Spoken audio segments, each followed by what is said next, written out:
Hello, everybody, and welcome to the second episode of the John and Jeff Show. Yes, the John and Jeff Show. You actually got it right today. Jeff Show. No, not the John and Jeff Show. There you go. Yeah, you got nothing. Yeah. So it's the John and Jeff Show. Welcome. We're really excited about the second episode.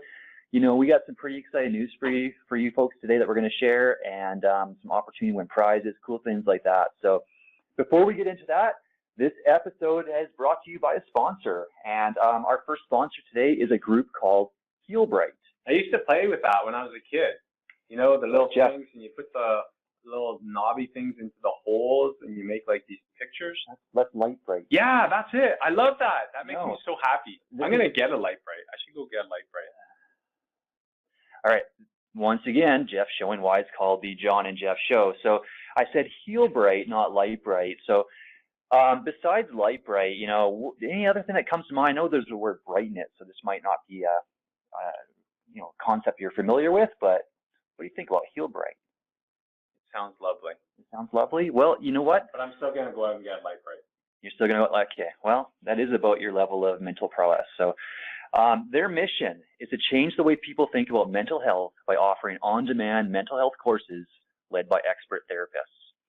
So what it is, and for those of you that just heard that sound, that's Jeff blowing a party favor in my ear.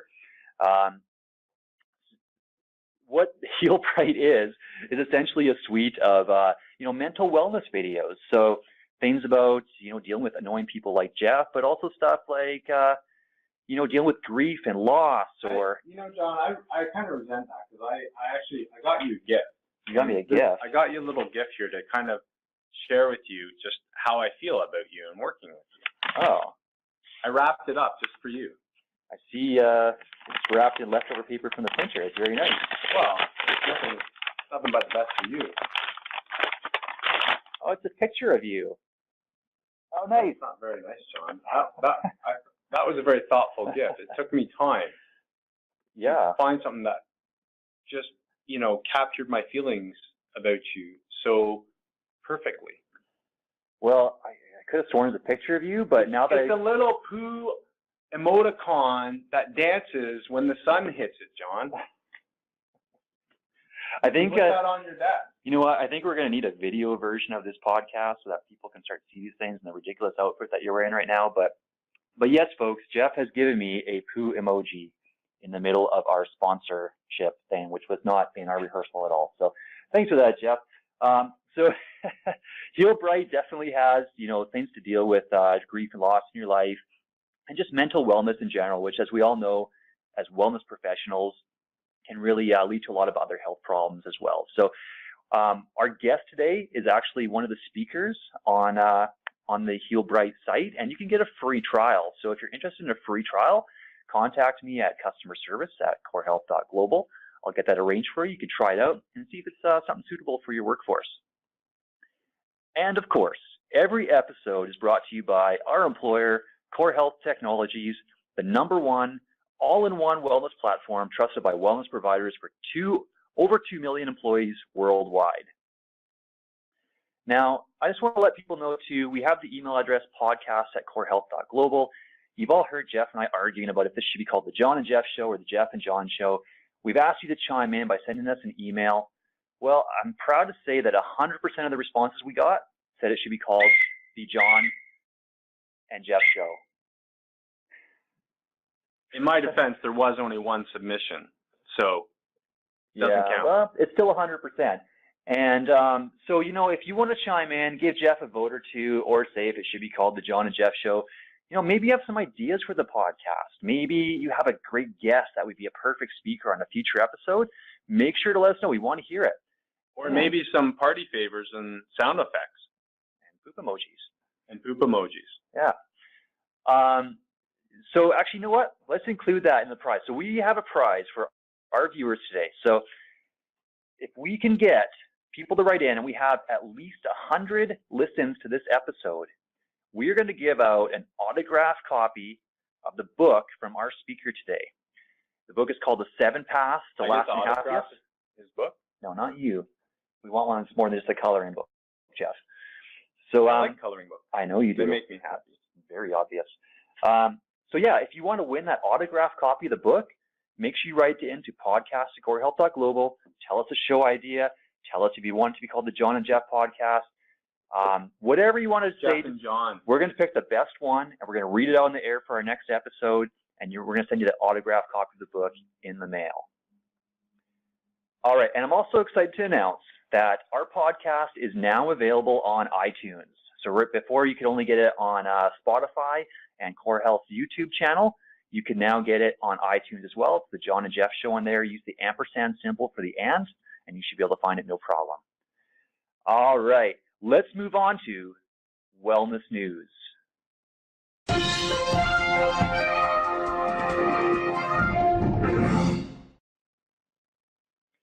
Just as a quick disclaimer as we get into the news portion here, Core Health is not providing this as official advice.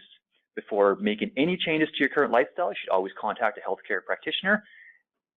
And this is for information purposes only. Jeff? Thanks, John. Well, you know, we've been hearing for years how bad smoking is for our health and all these other things, right? Drinking, not getting enough exercise, et cetera, et cetera. But there's something new now that we have to worry about. And we have no control. Well, we actually do have control over it, but unfortunately, it's going to take a lot of political pressure and power to start making change happen here. And I'm talking about environmental pollution. So apparently, just looking at this article here from October, environmental pollution, so filthy air, contaminated water, is killing more people every year than all war and violence, more than smoking, hunger, or natural disasters, more than AIDS, tuberculosis, and malaria combined. Wow. You know, and the study went on to say that 1 out of every 6 premature deaths in the world in 2015, so about 9 million, was attributed to disease from toxic exposure. What a downer, eh? This is supposed to be about happiness. I mean, it's hard enough. I got to go out there, I got to exercise, I eat well, I sleep, and everything else. Then there's something I have very little control over that's just, you know, potentially going to do me anyways. All right. Anyways, but apparently there's something like 4.6 trillion in annual losses globally in terms of the financial cost of polluted-related death, sickness, and welfare. So that's about 6.2% of the global economy. And you know what? That's what I'm trying to say. I saw a related article recently that talked about people who ride their bikes to work. So something that we consider healthy, right? I ride my bike to work. Exactly. So it's something you think you're doing good for your body. And I walk. But bike riders actually breathe in more exhaust fumes from cars than a person walking. So it's like, you know, you just can't win. So I think you could start picking me up for work now, and I could just drive in your car. You could, but it has a weight capacity. So. All right. So, anyway, so you're probably wondering, you know, more about this study. Out of 92% of all the pollution-related deaths in the world, they occurred in low and middle-class income countries. And they figure that it's because a lot of times the policymakers in those countries are mostly concerned with developing their economies, lifting people out of poverty, and building basic infrastructure. But on top of that, the environmental regulations in those countries tend to be a bit weaker. Industries lean on outdated technologies and dirtier fuels. So that it can drive that economy? Is that what you're saying? Exactly. The government would kind of give it a free pass, right? So that it can. Exactly. It's all about getting the economy going. And you know, this held true in wealthier countries even. So in other words, the poorest communities in the wealthier countries like Canada were more often exposed to pollution-related deaths and illness and that sort of thing. It says about 5%, in fact, 5% of deaths in Canada were attributable to pollutants, which was 7th lowest in the world. And, you know, if you think about, you know, in the Canadian context, you'll see a lot of issues in the First Nations and Inuit populations in the north, where they live in some of the most contaminated sort of areas worldwide. You know, there's a lot, they have poor access to clean water, for example, a lot of people in those communities. Some positive news. This report, though, cites the APA research showing that the U.S. gained about $30 in benefits for every dollar spent on controlling air pollution since 1970, when the Congress enacted the Clean Air Act. which is one of the world's most, ambitious environmental laws. Things like removing lead from gasoline earned the U.S. economy another $6 trillion cumulatively since 1980. So, if we do something about it, we actually can help our economy. Is that reduction in healthcare costs? Is that where the money's coming in, or healthcare costs?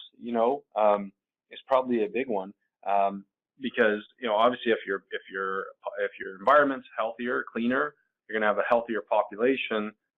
Less likely for people to get sick, ill, injured, whatever, die, miss work. Exactly. So it just shows you if we do something about our world in a positive way, that change can happen. That's all I had to say about that one. All right. Well, it's actually a nice segue into what I want to talk about today. So I want to talk about something called sulforaphane. Now, sulforaphane is not just an odor. I'll sit next to Jeff. It's actually that's going to drive me nuts. It's actually something that's produced as a chemical reaction from cruciferous vegetables.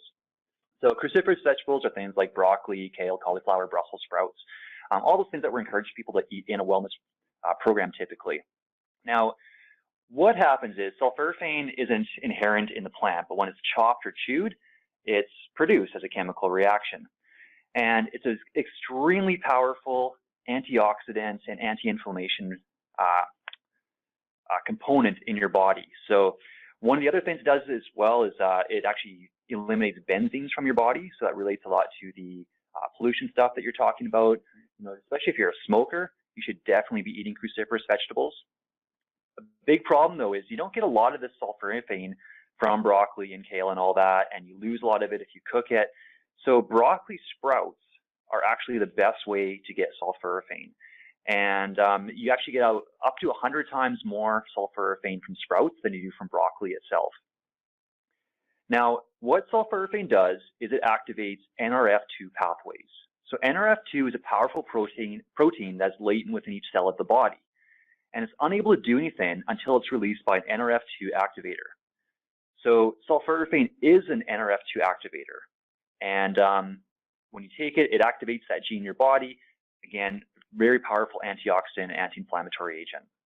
Now, our topic today is on happiness. That's what our guest specializes in.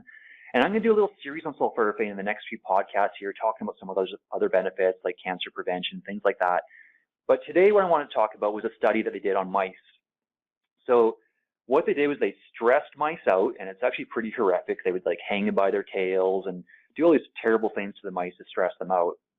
And they would give them either a prescription type of drug or sulforaphane. And what they found was that sulforaphane was equally effective in combating anxiety and depression as prescription drugs like Prozac. So, again, we're not giving this as medical advice, but I just thought it was an interesting one to talk about because we're so quick to prescribe antidepressants and just take the easy way out when a lot of times there's lifestyle changes we can make. So maybe that's something to think about. Next time you're considering, taking a pill to deal with your depression, maybe just increasing your vegetable intake might be the right step.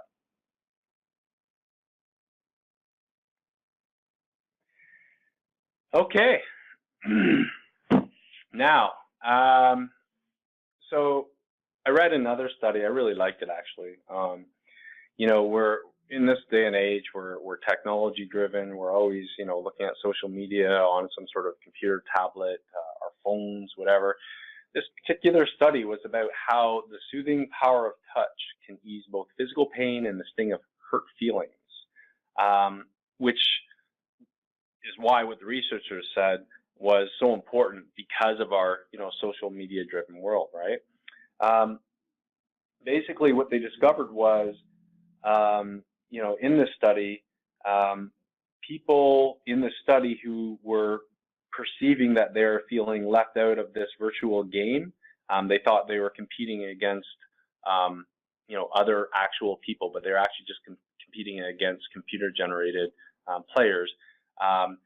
They kept getting more and more socially excluded. And as they did that, they obviously started feeling very bad, but then they started receiving a slow pace stroke. And basically they discovered that it actually, made them feel better, and they felt more supported. So, what they basically, basically said, just a nice stroke, John. Oh, I thought you meant that you were like, half their face was paralyzed or something. No. Oh, okay. So, basically, the more you rub it and the longer you do, the better it feels, apparently. The words to live by. It's science, John. I'm just saying, it's science, okay? But this is important because this type of it seems it's funny because we're always looking to technology to solve all our problems, but some things are so easily solved by something so simple as touch, right? Hug, right? I don't want to give you a hug, John. I don't blame you, but just like this could help programs in hospitals post-surgery to help people recover better. This has implications in places that we might have, not thought of. So it's such a natural thing to do, and it's, socially appropriate, and it has this really awesome effect. It's very powerful. So, if you're out there and you're, looking to strengthen some, social bonds with some of your friends or family members, and help them feel good, it'll feel good for you too. Get out there, give them a hug, pat them on the back, do whatever you want, and I think it's just so important these days.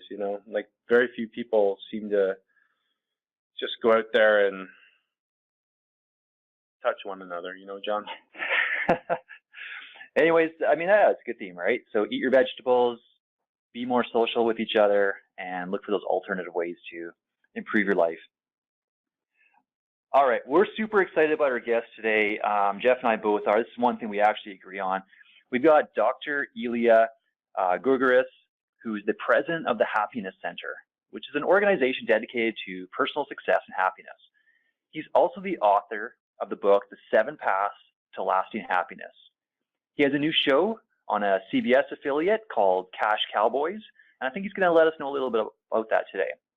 So without further ado, let's welcome Dr. Ilya Gurgaris.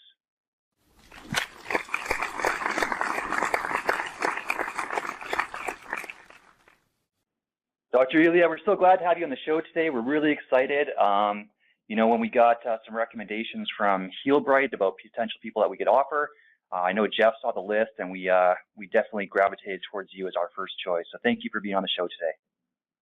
Thank you for having me. I appreciate it.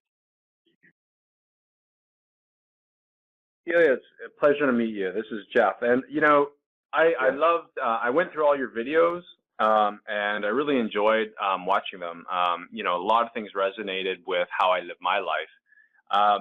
But, one thing I noticed is, there's still a lot of unhappiness in the world. So, all of your suggestions and paths seem really, easy to follow, but obviously it's easier said than done. Why is it that you think people are still suffering and unhappy?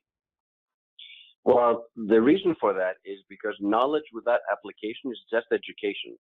So what do I mean by that? So let's say, you and I wanted to become millionaires. So we go out, we buy the top 10 books on Amazon, and we bring them home and we highlight them and we underline them to death. And man, I really want to, have wealth in my life. And typically what happens is after we're done reading a book, what do we do with it? We put it up on the bookshelf and we close it. So now we're more educated, we have more knowledge, but our financial situation is exactly the same as it was before. And we're probably more frustrated because it hasn't changed. So it's the same thing with happiness.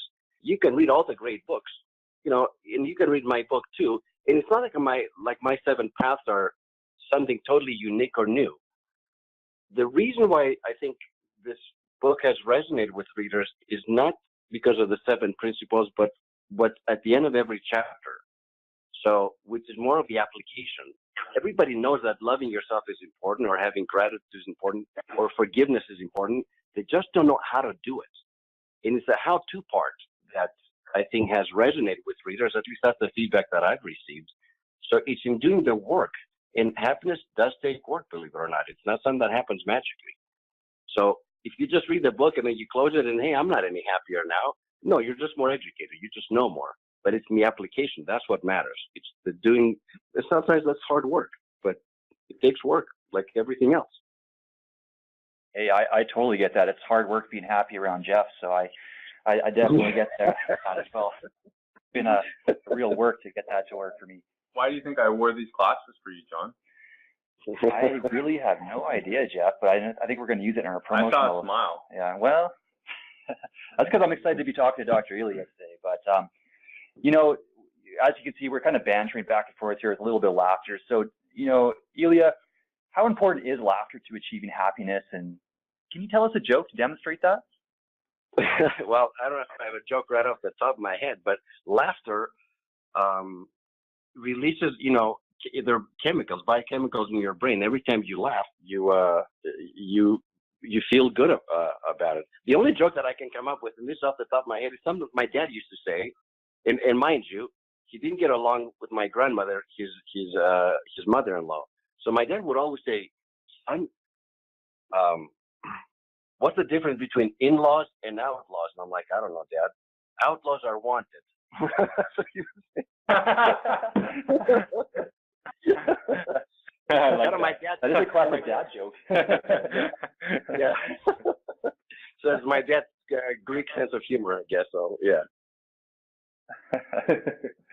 So, you know, something I've learned is like we're responsible for our own happiness, you know, by the choices we make. I'm responsible for my happiness by the choices I make. There's also to be said about, you know, sort of how our culture and society impacts our well-being. So, for example, workplace policy, like down in the States, I know, you know, maternity leave is only 6 weeks. Up here in Canada, we have a year. Holiday time, you know, 5-day work weeks, etc. You know, given this, like, you know, obviously we can only control our response to our life and experience. Would you be a proponent of the 4-day work week? Do you think that's sort of partly responsible for maybe people's unhappiness? Is it time to sort of have a paradigm shift in that regard? I mean, absolutely. I would much rather work, you know, 4 days, full days, and then have, you know, Friday, Saturday, and Sunday off. If I had a choice like that, and because I work a lot with myself, I do have that choice. So I try to do, you know, work and life balance, which is so important. People are unhappy because their lives are out of balance. They're too stressed. They don't get enough sleep. They, you know, they eat on the go.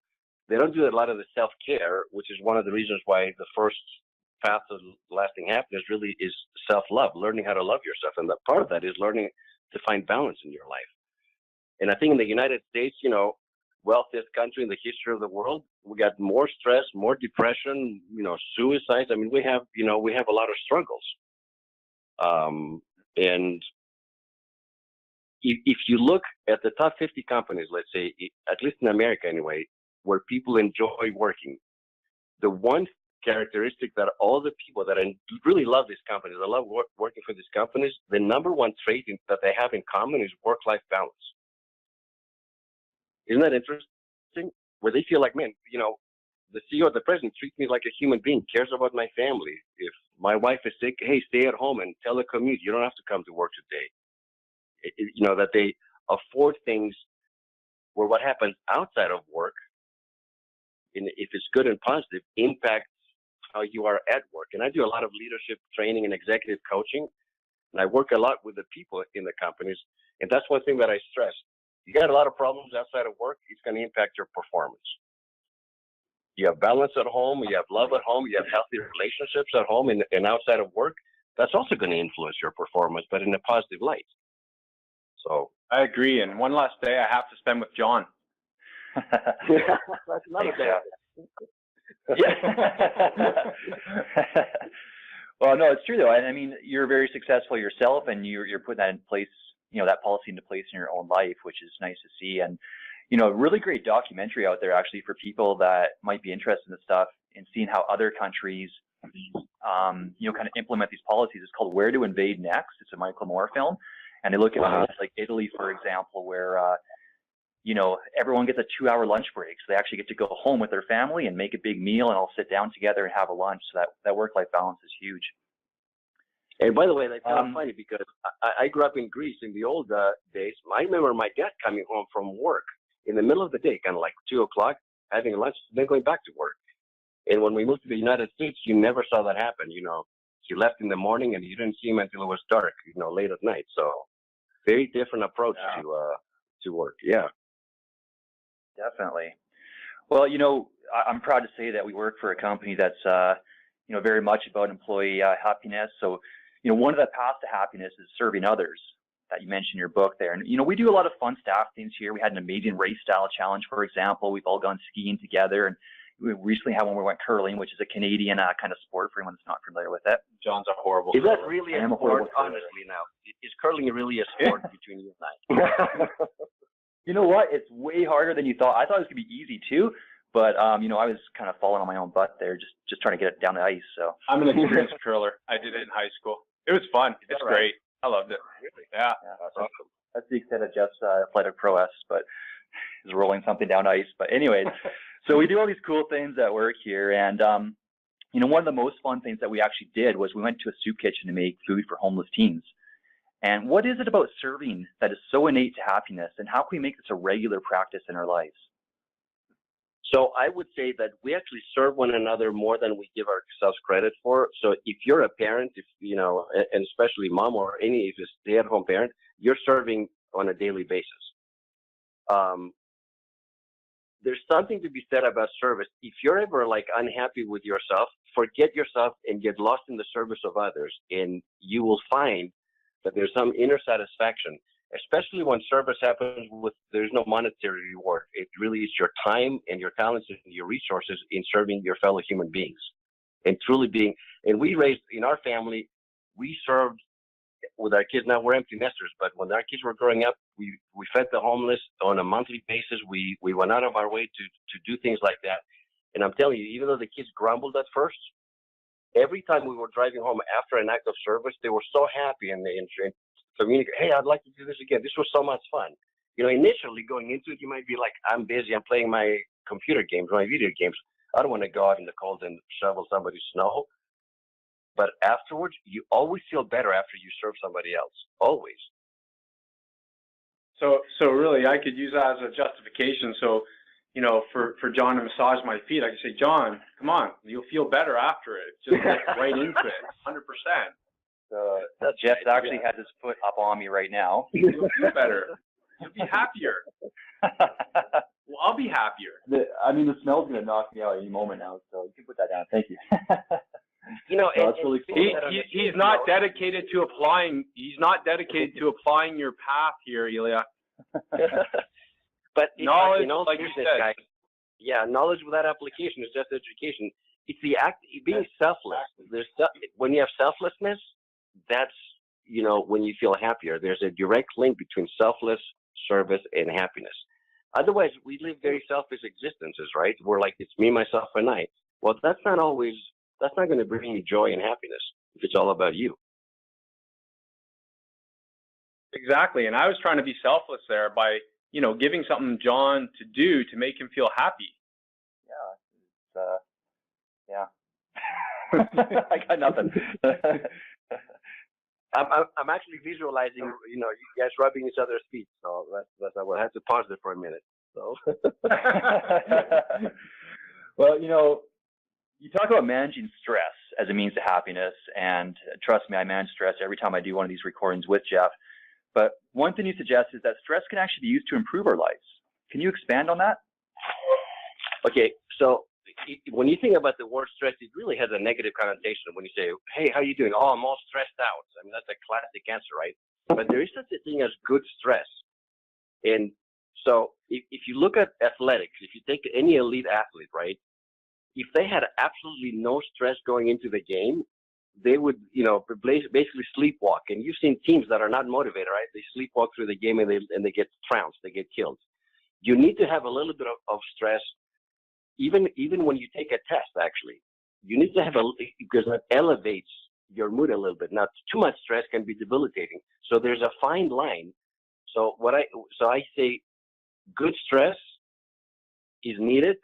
It's part of our survival, actually. It's that extra energy that we have. We're more alert, we're more focused, if you will, and we perform better. But if you have too much stress, then that can be debilitating and impede your performance.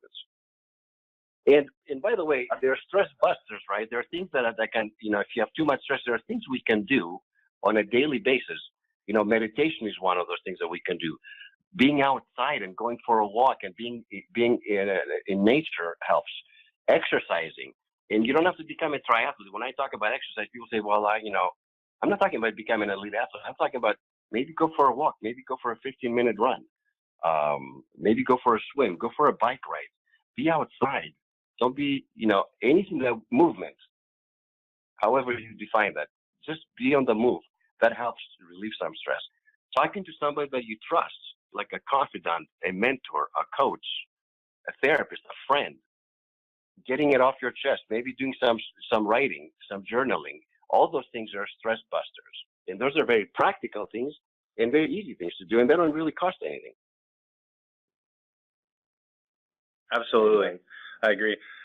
So here's the question of the day. Well, one of them anyways.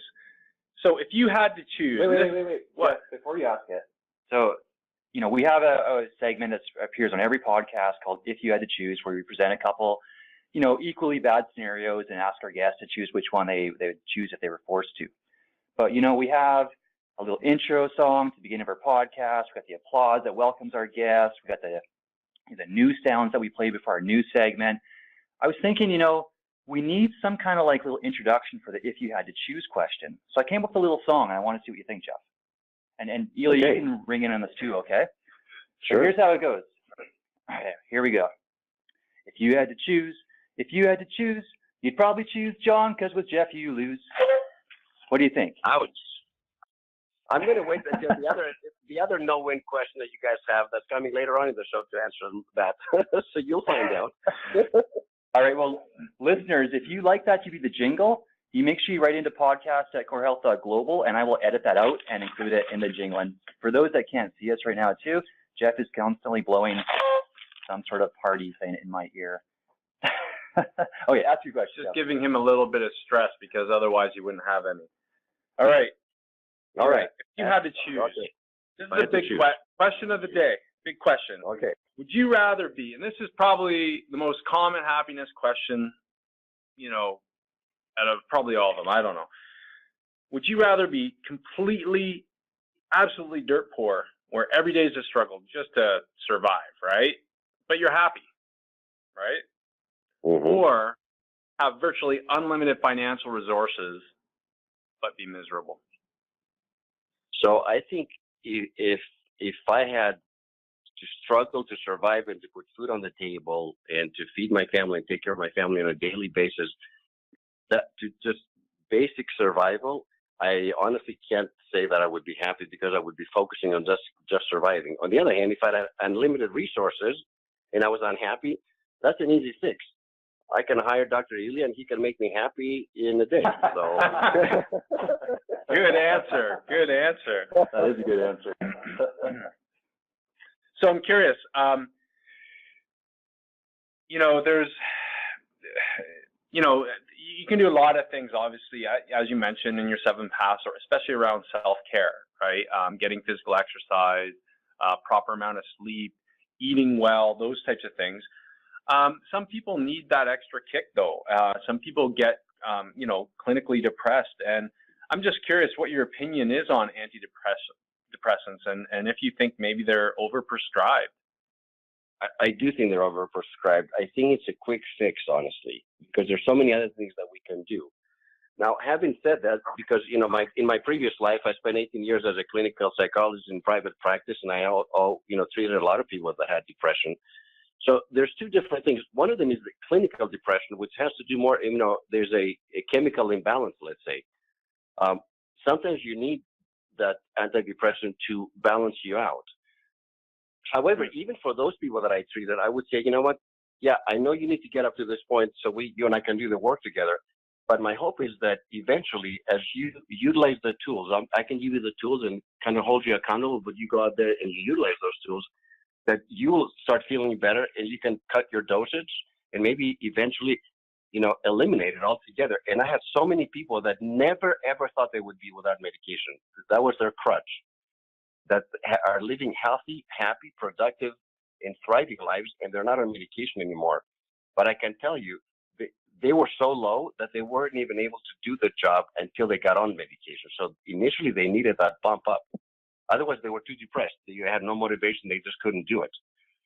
On the other hand, I think sometimes and the pharmaceutical companies are promoting the heck out of it. It's a big multi-billion-dollar business. I think it's used as a quick fix too quickly. So, and I'm not a pill pusher or, so for me, I would much rather do it naturally and do all the other things that we've talked about first. Right. So, to me, yes, they're overprescribed. This whole, country is over-medicated. We have an opioid epidemic, because people see it as a quick fix, but it's not really. It doesn't really fix the underlying cause. It's just a symptom, right? If you don't fix the cause, you're just masking it. It's just surface stuff. And yes, you might feel better, but will you do the homework after you feel better when you take your medication? That's the key. Otherwise, you're going to be dependent on that for the rest of your life. And who wants that? I don't.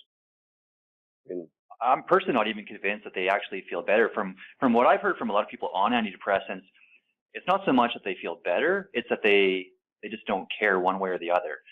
So they just kind of have this neutral acceptance of, kind of a blasé outlook of life, if you will. But they're not in those depths of despair. I mean, at least that's what I've heard from anecdotal reports. No, I think you're exactly right. But is that a happy life? I don't want to live like that, not to feel anything. Okay, maybe I don't feel depressed, but I just don't feel anything, and I'm neutral. That's not life. You're just existing then. Yeah. You're not. And my whole thing is, let's go from just surviving to thriving. I mean, that's my motto basically in life. Let's just go from just surviving to thriving. Life is too short to just survive. Definitely. Absolutely. So, this ties into the next question, sort of, again, why self-care is so important to our happiness. Do you think do you think the increase, obviously, especially in North America, the increase in obesity, inactivity causes more unhappiness, or is it the other way around? So is it people are unhappy and do less activity, eat more, become overweight, or is it people who do less activity, eat more? It's the kind of a chicken and the egg scenario. Yeah. No, it is. But there's no doubt, like I said before, that physical activity enhances your mood. There's no question about that. Now, do a lot of unhappy people escape in food?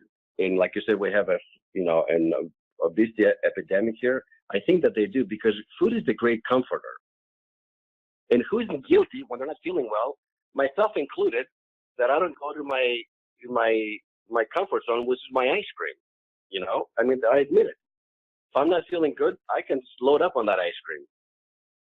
When I was younger, I could do that and exercise a lot and burn all those calories. But as I've gotten older, I can no longer afford to eat a gallon of ice cream at once, like I used to do. Because, So yes, we all escape into something, right? And food is so human, right? We have to eat food, so we overindulge, and then we're sapped of energy, and then we don't feel like exercising. So it's this vicious cycle. I don't know what came first necessarily, but I do know that physical exercise. Again, you don't have to go to the gym. You don't have to spend money, membership or that.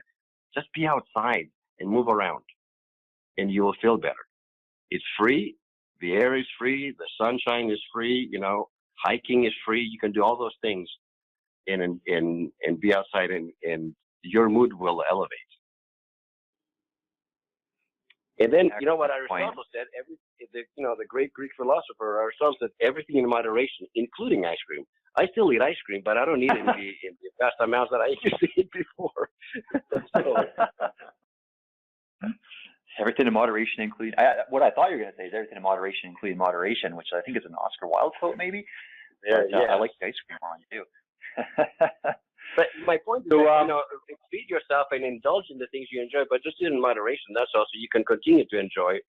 Otherwise, you can end up having diabetes, a heart attack, or worse. So that's why moderation comes in. And that's why this isn't a daily podcast, because I can only handle Jeff, every couple months or so. But, one of the things you talk about in your book is gratitude. And can you tell us why gratitude is such an important element of happiness? Not only is it important, but it's the quickest way to get out of a foul mood. If you're down, because you cannot be grateful and unhappy at the same time. So if I'm struggling in my life and And if I were to take some time and say, what am I really grateful for? And the key to that is to ask positive leading questions. That will change even the chemistry in your own brain. Most of us, the questions that we ask ourselves is, man, what's wrong with my life? Or what's wrong with my wife? Well, guess what? The computer in your brain is going to come out with a printout. You want to know what's wrong with your life? Let me tell you, real or imagined, and you're going to get page after page of all the things that are wrong with your life. So what if we change the question in our brain and said, what's right with my life? Or what's good about my life? What do I love about my work? What do I love about working with Jeff? It could even work for you guys too, believe it or not. It's possible. I'm just grateful that I'm not John.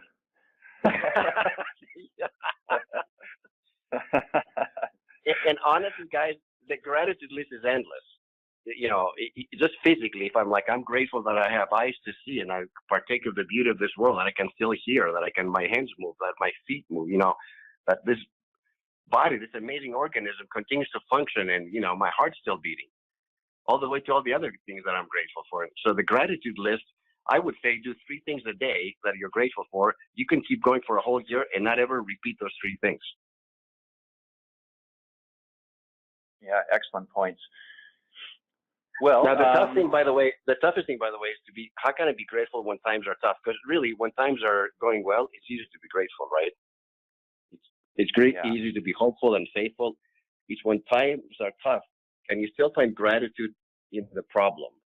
When you're struggling with something, and the answer is absolutely, you can. Mm-hmm. Absolutely, yeah. I mean, it could just be a friend, right? Or it could just be the fact that you're alive, and it's a beautiful day, and it's a lot of things you can be grateful for. Is that you even get to do this podcast? You can be grateful for that. There you go.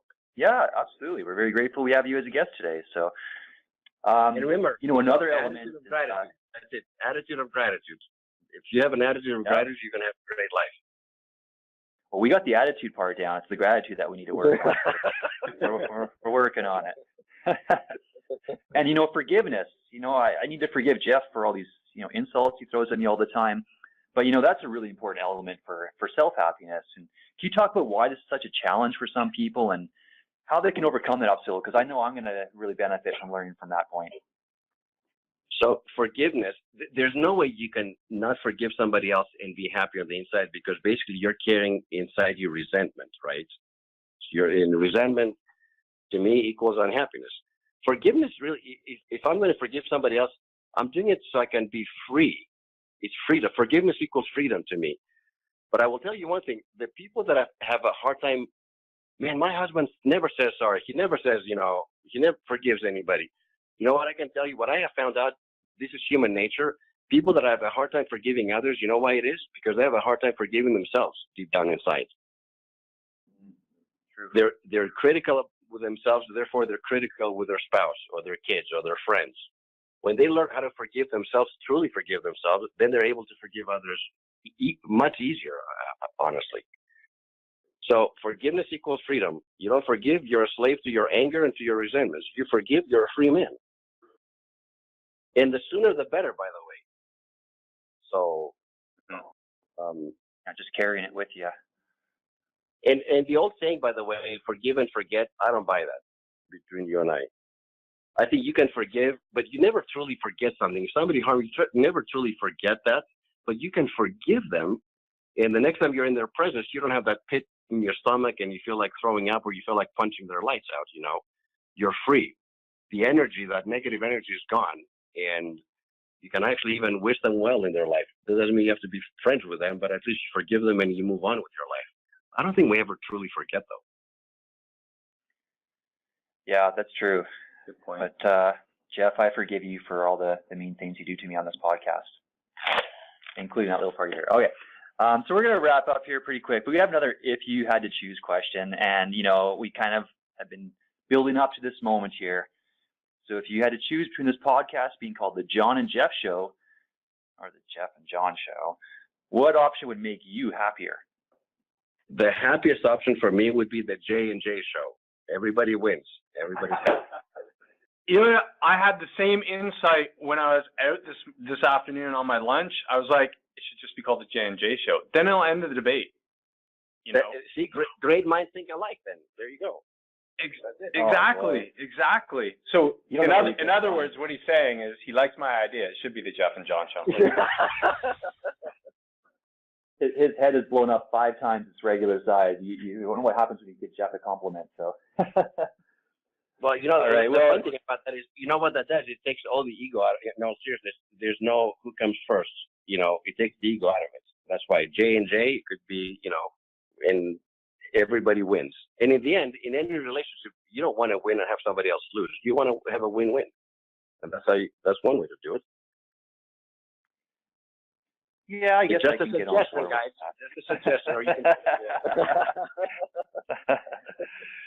Well, one of the paths to happiness is following your passions. And can you tell us how our audience can find your TV show? And is that a passion you're pursuing? Because we talked about this earlier, and it sounds to me like it is. So I'd love to hear a little bit more about that.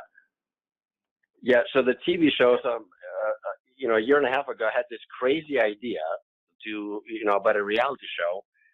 And I won't bore you with all the details, but it's been a labor of love. And we're actually on the air tomorrow. We're going to have every Saturday morning at 9 o'clock Mountain Time. So it's, I guess, 11 o'clock East Coast, or if you're on the West Coast, it'll be 8 o'clock on Pop Network, which is owned by CBS and Lionsgate. Is a show called Cash Cowboys. And that has been my passion for the last year and a half. Something completely outside of the box, by the way. Not in a million years would I ever think that I would be involved producing a reality show.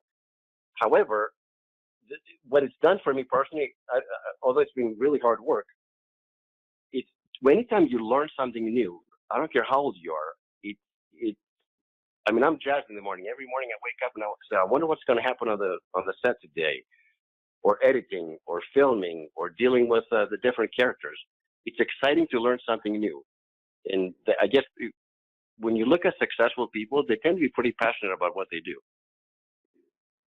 Whether it's Magic Johnson or Michael Jordan, or, if you look at people in any industry that are truly successful, it never feels to them like work.